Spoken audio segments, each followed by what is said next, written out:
하나님 말씀 누가복음 16장 8절부터 9절까지 말씀 보시겠습니다. 누가복음 16장 8절부터 9절까지 말씀입니다. 화면 보이시면 화면 참고해 주시고요. 성경 있으신 분 성경 펴셔서 함께 보시도록 하겠습니다. 누가복음 16장 8절 9절 말씀 제가 읽겠습니다. 주인이 이 옳지 않은 청지기가 이를 지혜 있게 하였으므로 칭찬하였으니 이 시대의 아들들이 자기 시대에 있어서는 빛의 아들들보다 더 지혜로움이니라. 내가 너희에게 말하노니 불의의 재물로 친구를 사귀라. 그리하면 그 재물이 없어질 때에 그들이 너희를 영주할 처소로 영접하리라. 그렇습니다. 성도 여러분 안녕하셨습니까? 네, 오늘 이렇게 또 안식일 시작하는 시간 하나님 전해 오신 모든 분들 환영합니다. 우리 이속 집사님 안녕하시죠? 네. 목소리는 안녕하신 것 같아요. 감사합니다. 오늘은 우리 신무교훈 26장입니다. 신무교훈 26장이고요. 오늘 말씀은 불의한 청지기의 비유, 옳지 않은 청지기의 비유에 관한 이야기를 우리가 좀 살피겠습니다. 뭐 요즘 시대도 마찬가지지만 요즘 시대도 그렇지만 예수님 시대에도요.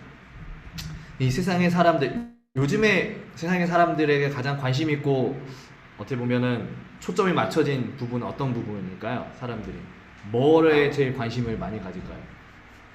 사람들이 살아가면서 여러분은 뭐에 제일 관심을 많이 두고 가십니까? 그렇죠? 네. 돈, 네. 돈에 관해서 이 재물에 관해서 이렇게 자신의 인생과 자신의 삶에 초점을 맞추면 살아가는 사람들 많습니다.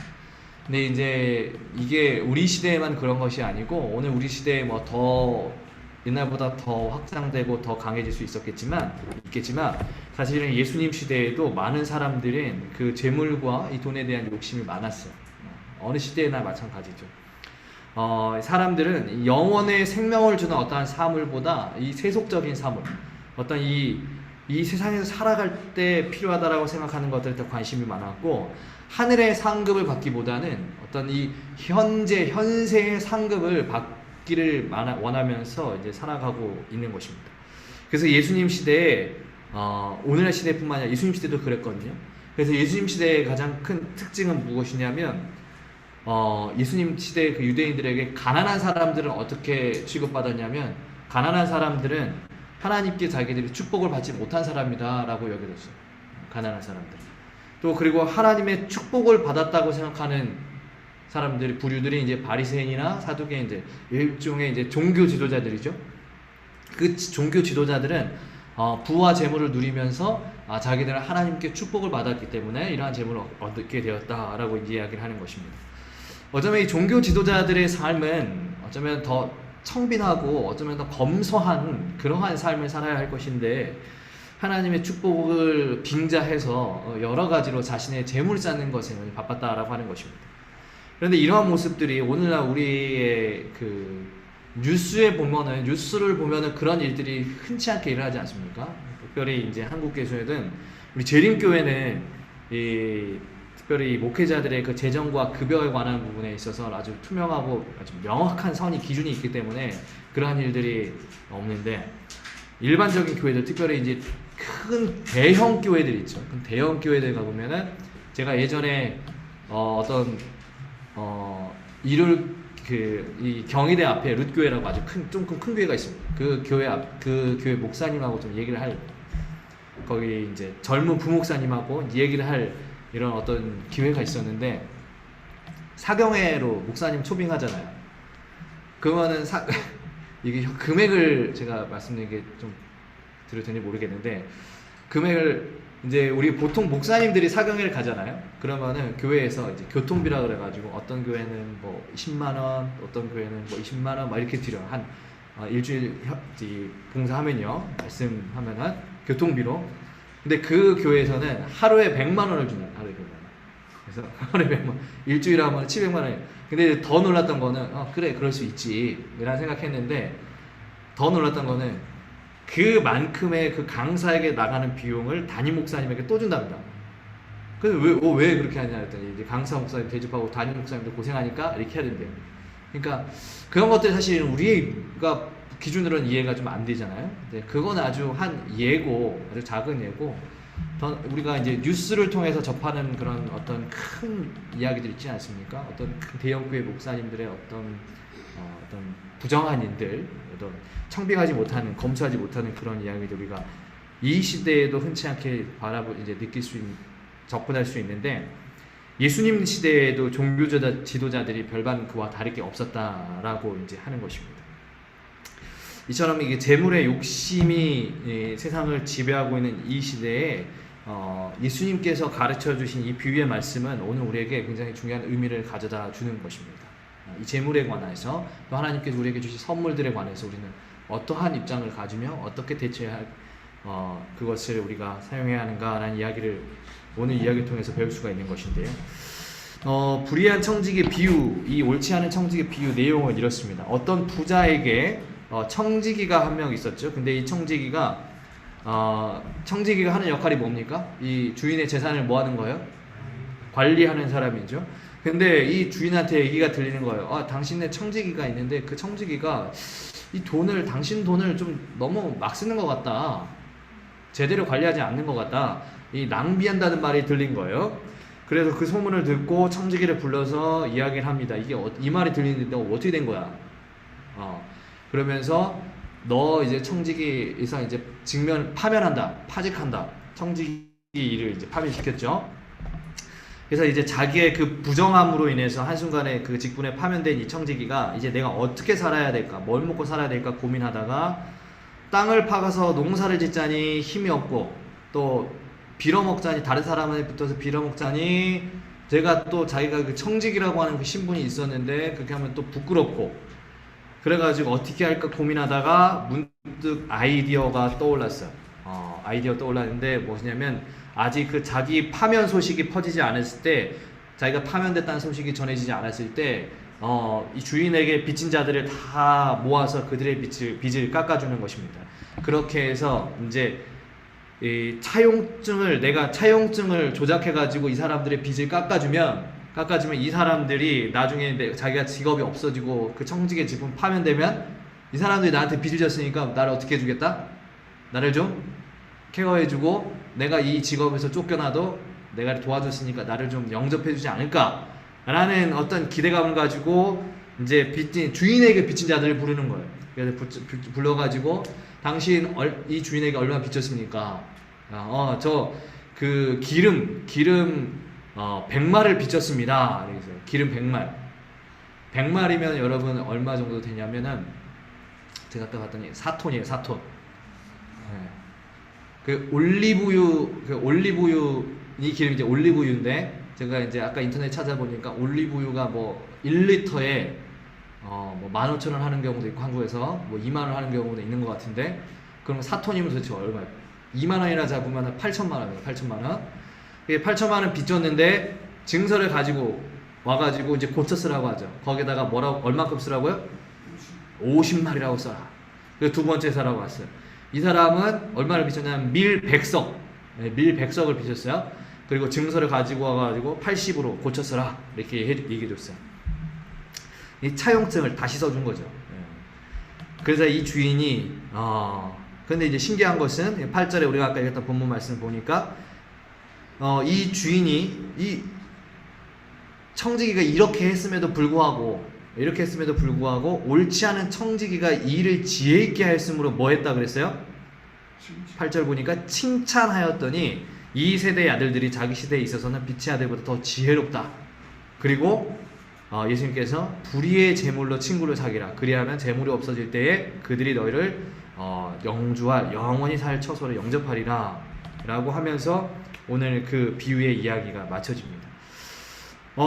좀 우리가 이 이야기를 봤을 때 좀 이상하게 여기는 게 있죠. 여러분 이상하게 여기는 부분 없으세요? 어떤 부분이 이상하죠? 가라, 그렇죠. 가라 차용증. 네, 그걸 써줬는데 주인이 뭘 했어요? 칭찬해달라고 그랬어요. 참 이게 무슨 의미일까? 이게 좀 이해가 안 됩니다. 이게 무슨 의미일까? 도대체 이 비유의 말씀 어떤 우리에게 교훈을 주고 있는 것일까? 8절 말씀을 우리가 다시 보면은 이렇게 했습니다. 주인이 이 옳지 않은 청지기가 이를 지혜 있게 하였으므로 칭찬하였으니 이 세대의 아들들이 자기 시대에 있어서는 빛의 아들들보다 더 지혜로움이니라 그랬습니다. 사실 이 말씀은 우리가 이해하는데 솔직히 매우 어려운 그런 구절이에요. 신학적으로도 매우 큰 구절이기도 한 것입니다. 도대체 이 사람이 이렇게 잘못된 차용증을 쓰고 이 사람의 이 주인의 손해를 입게 했는데 어떻게 이 사람에게 야 너희가 지혜롭다 이렇게 얘기할 수 있을까? 이에 대해서 엘렌 화이트 실물교훈에 이렇게 얘기하십니다. 그리스도께서 이 세대의 아들들이 자기 시대에 있어서는 빛의 아들들보다 더 지혜로움이라고 말씀하셨다.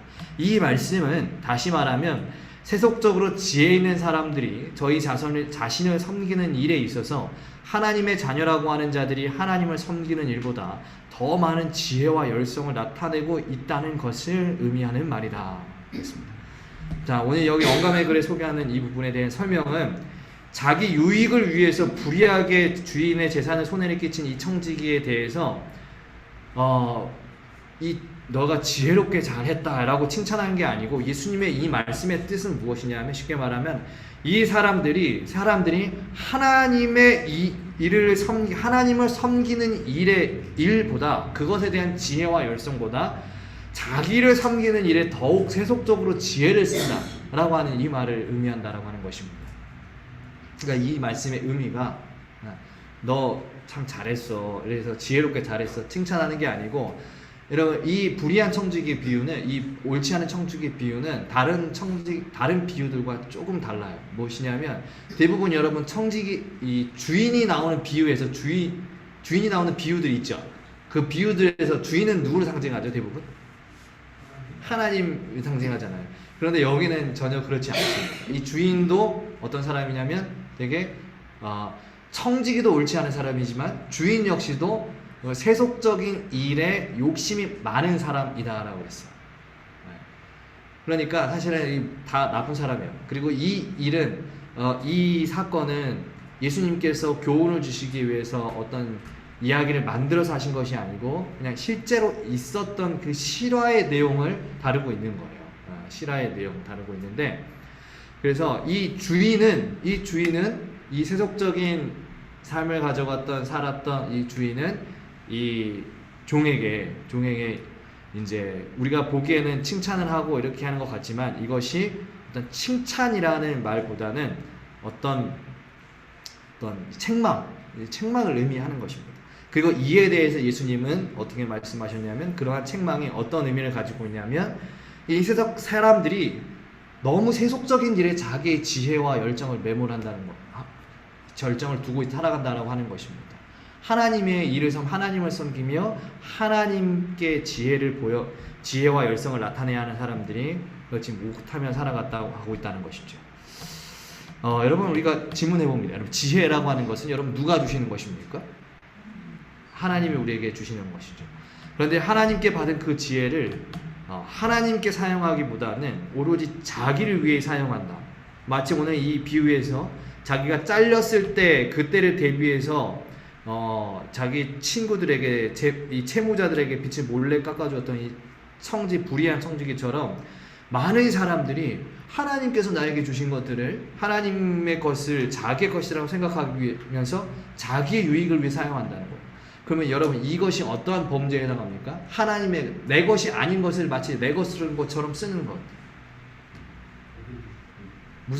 뭐예요? 도둑질이에요. 도둑질. 네. 아마 요즘 말로 하면 횡령 이렇게 되지 않겠습니까? 횡령. 네. 하나님은요 이 세상의 사람들이 살아가면서 지켜야 될 10가지 계명을 모세한테 주시면서 그 7번째 뭐라고 말씀하셨냐면 도둑질하지 말라고 하셨어요.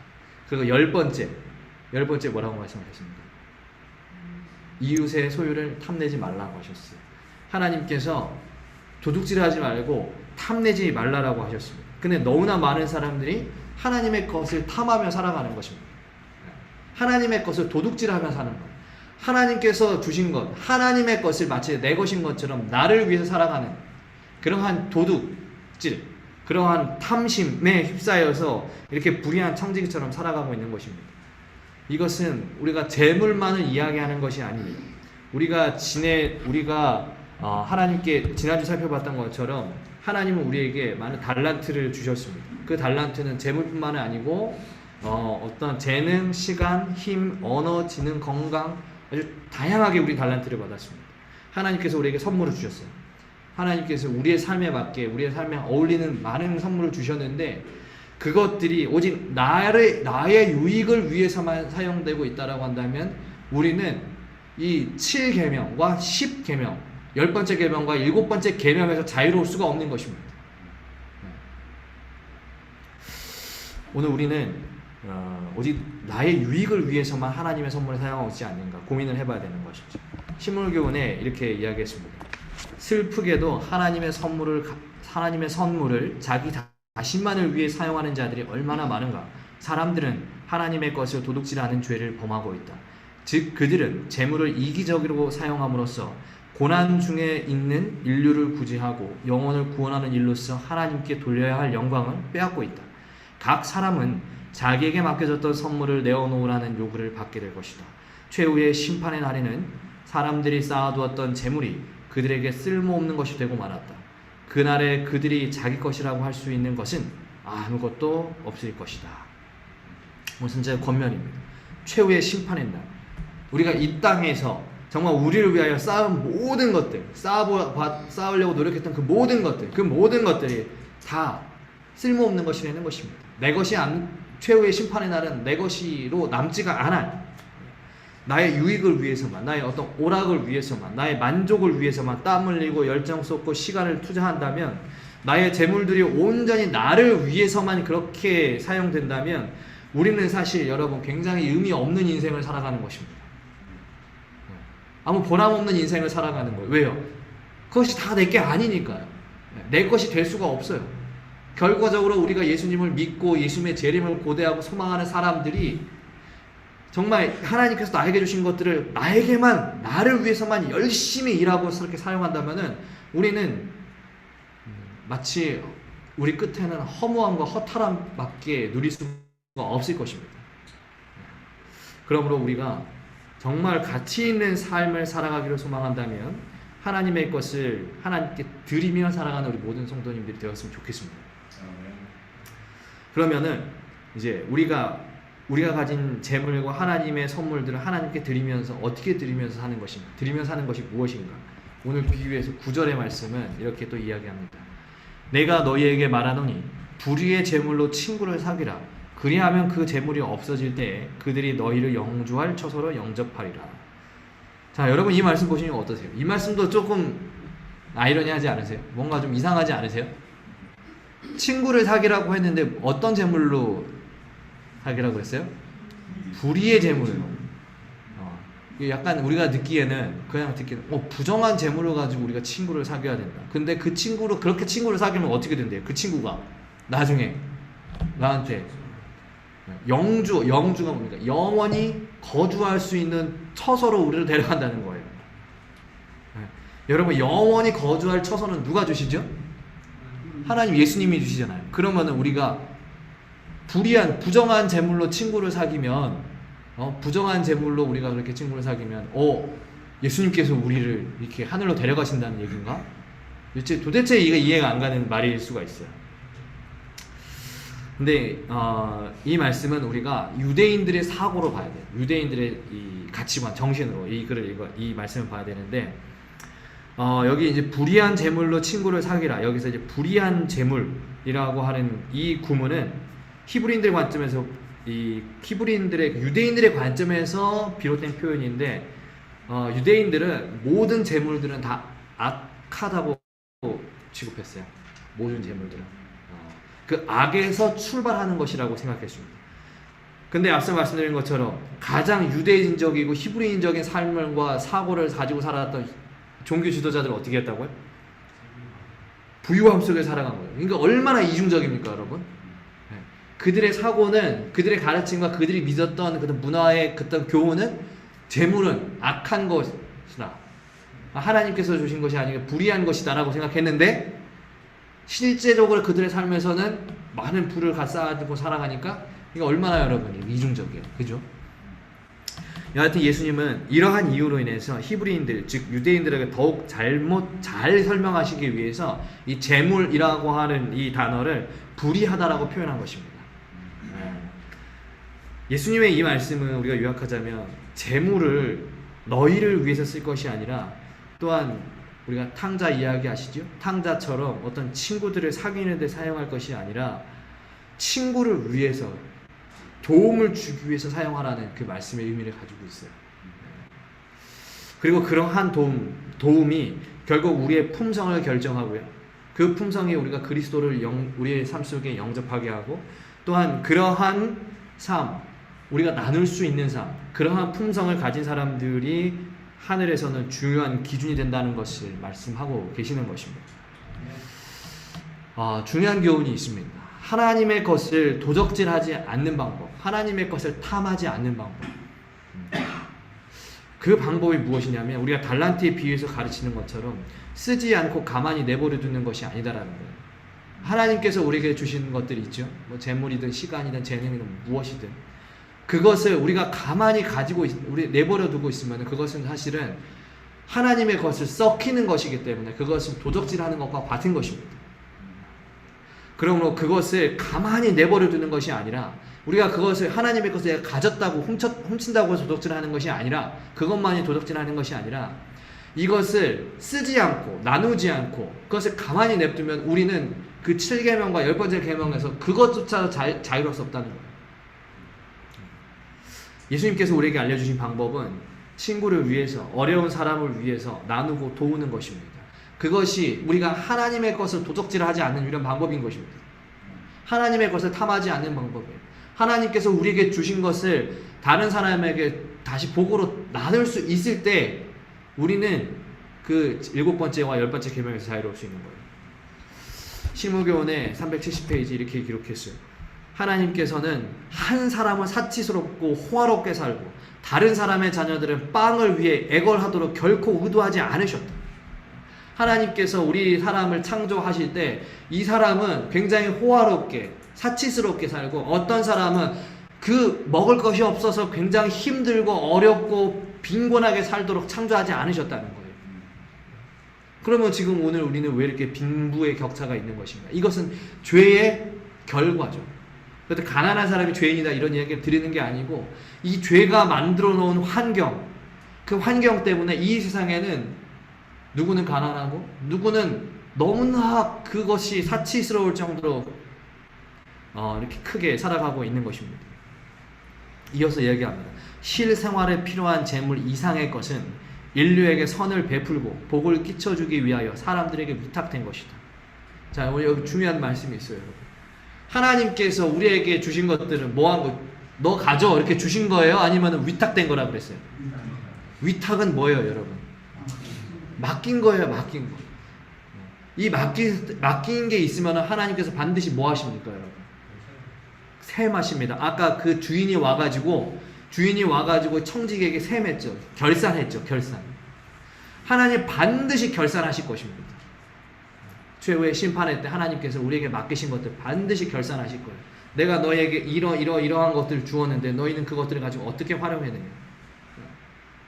그것을 반드시 결산하시는데 그 결산하실 때 오늘 우리는 그 결산에서 어떻게 해야 통과받을 수 있냐면 그 감사에서 이것을 나누면서 베풀면서 증거하면서 이것이 우리의 재물에만 한정된 게 아니에요.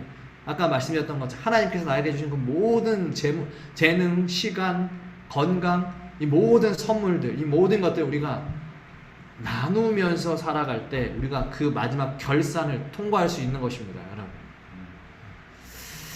여러분 오늘 우리는